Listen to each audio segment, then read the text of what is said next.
हम जब भी किसी दुकान में शॉपिंग करने जाते हैं या फिर किसी प्रोडक्ट को खरीदने के लिए जाते हैं तो हम ये ज़रूर बोलते हैं कि काश यार मेरे पास इतने पैसे होते ताकि मैं जो है उस प्रोडक्ट को ले पाता।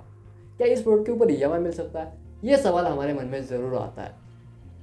क्रेडिट लाइन या फिर लेंडिंग बिजनेस इंडिया के अंदर बहुत तेज़ी से बढ़ रहा है, जिनमें से एक प्लेयर है जेस्ट मनी, जो कि आर्टिफिशियल इंटेलिजेंस टेक्नोलॉजी का मदद लेता है और उनके कस्टमर्स को जिनका प्रॉपर क्रेडिट हिस्ट्री नहीं है या फिर जिनके पास प्रॉपर डॉक्यूमेंटेशन नहीं है, बैंक उन्हें जो है वो कम क्रेडिट हिस्ट्री की वजह से ज़्यादा लोन नहीं देता है, उन सारे लोगों को जो है वो लोन प्रोवाइड करता है।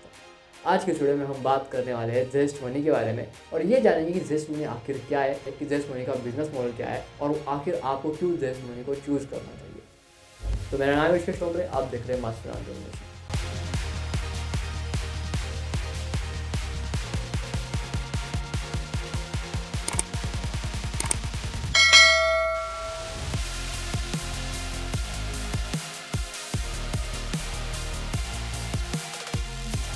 जेस्ट मनी की शुरुआत 2015 में हुई थी। शुरुआत की थी लीजल, प्रिया और आशीष नाम के को फाउंडर ने।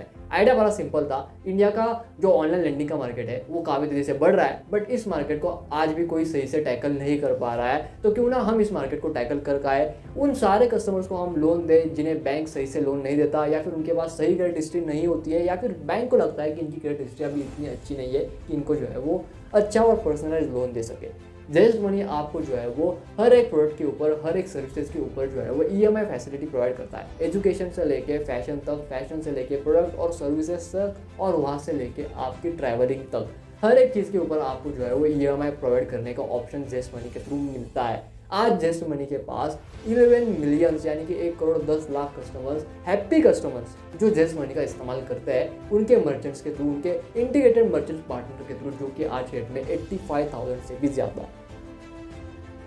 बट क्वेश्चन ये आता है कि आखिर जेस्ट मनी काम कैसे करता है। बड़ा सिंपल है। जेस्ट मनी यहाँ पे आर्टिफिशियल इंटेलिजेंस के एल्गोरिदम को साथ में काम में लेता है। यहाँ पे जब भी कोई नया कस्टमर जेस्ट मनी के प्लेटफॉर्म के ऊपर आता है तो उसका एक बोरोइंग प्रोफाइल क्रिएट होता है, जिसके अंदर जब कस्टमर अपने प्रोफाइल के अंदर बैंक का वेरिफिकेशन करता है, बैंक को लिंक करता है, उसके बाद में उस आर्टिफिशियल इंटेलिजेंस को उस कस्टमर का पूरा क्रेडिट हिस्ट्री पता चलता है, जिसके वजह से वो कस्टमर या फिर कितना ट्रस्ट वर्दी है, वो कस्टमर अच्छा है या बुरा है, ये जेस्ट मनी का एआई इंजन या फिर जो भी डिसीजन मेकिंग इंजन होता है वो तय करता है किसे लोन देना चाहिए या फिर लोन नहीं देना चाहिए। इसी के वजह से इनका जो एक्यूरेसी रेट है वो 90% से भी ज़्यादा है आज के डेट के अंदर। उसी के साथ साथ हम ये जानेंगे कि भैया इनका बिजनेस मॉडल क्या है। कंपनी जो है वो अल्टीमेटली दो बिजनेस मॉडल्स को फॉलो करती है, एक रेवेन्यू मॉडल है और एक जो है वो अपना B2B बिजनेस। अब हम ये समझते हैं कि कंपनी का आखिर बिजनेस मॉडल क्या है। कंपनी जो है वो बेसिकली दो बिजनेस मॉडल्स को फॉलो करती है। सबसे पहले कंपनी जो है वो B2B बिजनेस मॉडल को फॉलो करती है और उसके बाद में कंपनी जो है वो कमीशन बेस्ड बिजनेस मॉडल को फॉलो करती है। कमीशन बेस्ड बिजनेस मॉडल एक रेवेन्यू मॉडल है जहाँ पे कंपनी पैसे बनाती है बिजनेस मॉडल के जरिए, बट इसे बिजनेस मॉडल में भी गिना जाता है। एक एक करके समझते हैं। अभी आपके मन में सवाल आया होगा कि कंपनी के पास 11 मिलियंस जो है वो हैप्पी कस्टमर्स है, तो कंपनी का बिजनेस मॉडल B2B क्यों है, B2C क्यों नहीं है? तो इसके पीछे का मेन रीज़न ये है कि कंपनी कस्टमर के थ्रू डायरेक्ट पैसे नहीं कमाती। कंपनी जो है वो इनडायरेक्टली पैसे कमाती है मर्चेंट्स के थ्रू और NBFC पार्टनर के थ्रू। यहाँ पे आपको समझना पड़ेगा, कस्टमर जो होता है जब भी जेस्ट मनी के थ्रू कोई भी चीज़ परचेस करता है तो जो मर्चेंट होता है जहाँ पे वो सर्विसेज का इस्तेमाल कर रहा है या फिर कोई प्रोडक्ट कस्टमर वहाँ से परचेस कर रहा है, तो वो जो मर्चेंट होता है वो कस्टमर जेस्ट मनी के थ्रू आया है, इसलिए जेस्ट मनी को पैसे देता है। अब कस्टमर जो भी प्रोडक्ट परचेस करता है मर्चेंट के थ्रू, उसे जब ईएमआई में पे करने की बारी आती है तो वो जो क्रेडिट लाइफ साइकिल होता है जेस्ट मनी उसे जो है अपने NBFC पार्टनर के थ्रू प्रोवाइड करता है। अब NBFC पार्टनर का मतलब होता है नॉन बैंकिंग फाइनेंस कंपनी। एक ऐसी कंपनी होती है जो कि लोन प्रोवाइड करती है कस्टमर्स के लिए और कस्टमर को हेल्प मिलती है बोरोइंग के लिए, राइट, उनकी अपनी ड्रीम्स को फुलफिल करने के लिए। तो यहाँ पे जो NBFC कंपनी होती है ना, वो भी जो है वो अल्टीमेटली जेस्ट मनी को पैसे देती है, कमीशन देती है उनके लिए कस्टमर लाने का, क्योंकि अल्टीमेटली वो भी तो पैसे कमा रहे हैं ना इंटरेस्ट लेके। तो ऐसे कंपनी जो है वो पैसे कमाती है, तो ऐसे जेस्ट मनी जो है वो पैसे कमाता है। उसी के साथ साथ हम ये भी जानेंगे कि भैया आखिर आपको जेस्ट मनी क्यों चूज़ करना चाहिए, क्यों आखिर कस्टमर जेस्ट मनी को चूज़ करे, राइट, क्योंकि इतने सारे प्लेटफॉर्म आए हैं तो जेस्ट मनी ही क्यों। तो उसके पीछे का सबसे बड़ा और पहला रीज़न आता है जेस्ट मनी का नेटवर्क।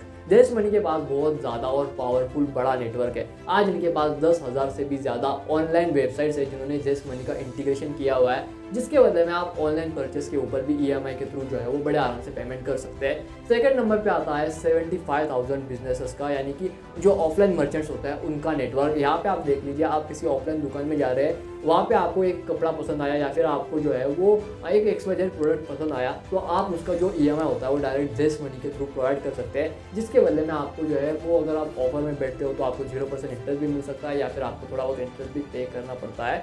ज़्यादा नहीं करना पड़ता है, बट हाँ इंटरेस्ट भी होता है, प्लस 0% इंटरेस्ट भी ये चार्ज करते हैं एक तरीके से फ्री बीज देने के लिए। ये क्या करते हैं, फ्री बीज प्रोवाइड करते हैं जो नए कस्टमर्स होते हैं उनके लिए, जैसे कि भाई हम आपको 0% इंटरेस्ट रेट देंगे, कोई भी प्रोसेसिंग फीस नहीं लेंगे, वगैरह वगैरह जो होती है नॉर्मल एक लेंडिंग कंपनी करती है, ये सारी चीज़ें वो भी प्रोवाइड करते हैं, जेस्ट मनी वाले भी प्रोवाइड करते हैं। अब तीसरा रीज़न है वो ये है कि कंपनी जो है वो 2 लाख से भी ज़्यादा का पर्सनल लोन प्रोवाइड करती है किसी भी कस्टमर को। अगर उसकी किसी भी मतलब उसका अगर क्रेडिट लाइफ साइकिल अच्छा हो, क्रेडिट हिस्ट्री अगर उसको अच्छी हो, तो बैंक के मुकाबले ज़्यादा तेज़ी से आपको 2 लाख रुपए तक का पर्सनल लोन बड़े आराम से मिल जाएगा। ये one of the greatest reason है कि कस्टमर जो है वो दूसरे लैंडिंग प्लेटफॉर्म के पास जाने से अच्छा है क्यों ना जेस्ट मनी के पास जाए। अब तीसरा रीज़न है वो ये है कि कंपनी कोई भी हिडन चार्जेस नहीं लेती। यहाँ पे कंपनी आपको 2 लाख रुपए तक का पर्सनल लोन प्रोवाइड करती है अगर आपकी क्रेडिट हिस्ट्री सही है तो। अगर आपके पास बैंक में आपका सिविल कोड अच्छा है, आपने 2-3 ईएमआई लिए हुए हैं, बट बैंक आपको 2 लाख रुपए तक का पर्सनल लोन नहीं दे रहा क्योंकि आप उसके क्राइटेरिया में बैठ नहीं रहे हो, तो यहाँ पे जेस्ट मनी आपको 2 लाख रुपए तक का लोन जो है वो बड़े अच्छे से दे देता है अगर आपकी क्रेडिट हिस्ट्री अच्छी हो, आपने 2-3 ईएमआई किए हो। जैसे कि अगर तो आपने 3-4 प्रोडक्ट लिए हैं जो कि ईएमआई के ऊपर लिए हैं और आपने उन ईएमआई को टाइमली जो है वो दिया है, बट बैंक आपको 2 लाख रुपए का लोन नहीं दे सकता, लेकिन जेस्ट मनी आपको वो लोन जो है वो बड़े आराम से दे सकता है। बाकी प्लेटफॉर्म जो है वो बहुत ज़्यादा हिडन चार्जेस लगाते हैं अगर आपको लोन वहाँ से लेना है तो, लेकिन जेस्ट मनी आपको कोई भी हिडन चार्ज नहीं लगाता, आपको कंप्लीट ट्रांसफर के साथ आपको पैसे दिए जाते हैं। ये वन ऑफ द ग्रेटेस्ट कुछ रीजन थे जिसके वजह से कस्टमर जो है वो जेस्ट मनी की तरफ शिफ्ट हो रहा है। आज के वीडियो में बस इतना ही, मैं मिलता हूँ आपसे नेक्स्ट वीडियो में, तब तक के लिए जय हिंद, वंदे मातरम।